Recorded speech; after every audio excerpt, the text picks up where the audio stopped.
നമസ്കാരം, പുതിയൊരു വീഡിയോയിലേക്ക് എല്ലാവർക്കും സ്വാഗതം. നമ്മൾ പുതിയൊരു ബോക്സ് കാർ കൊണ്ടുവന്നിട്ടുണ്ട്. അന്നേരം നമുക്ക് പൊട്ടിച്ച് നോക്കാം എന്തൊക്കെ വേണം. ഇത്തവണ നമ്മൾ കൂടുതലും കൊണ്ടുവന്നിരിക്കുന്ന ഇന്ത്യൻ മോഡൽ കാർസുകളൊക്കെയാണ്. അന്നേരം നമുക്ക് ഓരോന്നായിട്ട് പരിചയപ്പെടാം. ഇന്ത്യൻ മോഡൽ കാർസ് എന്നല്ല, ഇന്ത്യൻ നിരത്തുകളിലും ഉള്ള കാറുകളാണ്. ജിംനിയുടെ കുറച്ച് 1:64 സ്കെയിലിലെ കുറച്ചധികം കാറുകൾ കൊണ്ടുവന്നിട്ടുണ്ട്. കുറെ കളറുകളിൽ അവൈലബിൾ ആണ് ഇതൊക്കെ. പിന്നെ അത് കഴിഞ്ഞിട്ട് പ്രീമിയർ പത്മിനിയുടെ കുറച്ച് കാറുകൾ കൊണ്ടുവന്നിട്ടുണ്ട്. അത്യാവശ്യം നല്ല ക്വാളിറ്റിയുള്ള, നമുക്ക് കുറെ എൻക്വയറി ഉള്ള ഒരു മോഡലായിരുന്നു ഇത്. അടുത്ത അംബാസഡറിന്റെ 2 കളറുകൾ അവൈലബിൾ ആണ്. ബ്ലാക്കും ഉണ്ട്, അതുപോലെ തന്നെ വൈറ്റ് കളറും അവൈലബിൾ ആണ്. അടുത്ത പഴയ മോഡൽ ഇന്നോവ വന്നിട്ടുണ്ട്. ബ്ലാക്കിലും വൈറ്റിലും 2 കളറിൽ അവൈലബിൾ ആണ്. അതുപോലെ തന്നെ BMW M4, എല്ലാവരും ചോദിക്കുന്നുണ്ടായിരുന്ന ചെറിയ റേറ്റിൽ M4 ഉണ്ടോന്ന്. അതിന്റെ ചെറിയ മോഡൽ നമ്മൾ കൊണ്ടുവന്നിട്ടുണ്ട്. അടുത്ത ഡിഫൻഡറിന്റെ കുറച്ച് കളറുകൾ റീസ്റ്റോക്ക് ചെയ്തിട്ടുണ്ട്. അത്യാവശ്യം നല്ല ക്വാളിറ്റിയുള്ള പ്രോഡക്റ്റ് ആണിത്.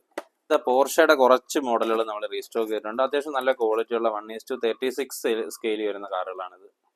കഴിഞ്ഞ വട്ടം നമ്മൾ BMW M4 കുറെ വിറ്റിട്ടുണ്ടായിരുന്നു. അന്നേരം എല്ലാവരും ചോദിച്ചായിരുന്നു പോർഷയുടെ 1:32 സ്കെയിലിലെ വണ്ടികളുണ്ടോന്ന്. അന്നേരം നമ്മളത് റീസ്റ്റോക്ക് ചെയ്തിട്ടുണ്ട്. അടുത്ത നമ്മുടെ ഇന്ത്യയിൽ ഏറ്റവും കൂടുതൽ വിറ്റ് പോയിട്ടുള്ള ഒരു മോഡൽ ഒന്നാണ് സ്വിഫ്റ്റിന്റെ ഡിസയറിന്റെ കുറച്ച് കാറുകൾ നമ്മൾ റീസ്റ്റോക്ക് ചെയ്തിട്ടുണ്ട്.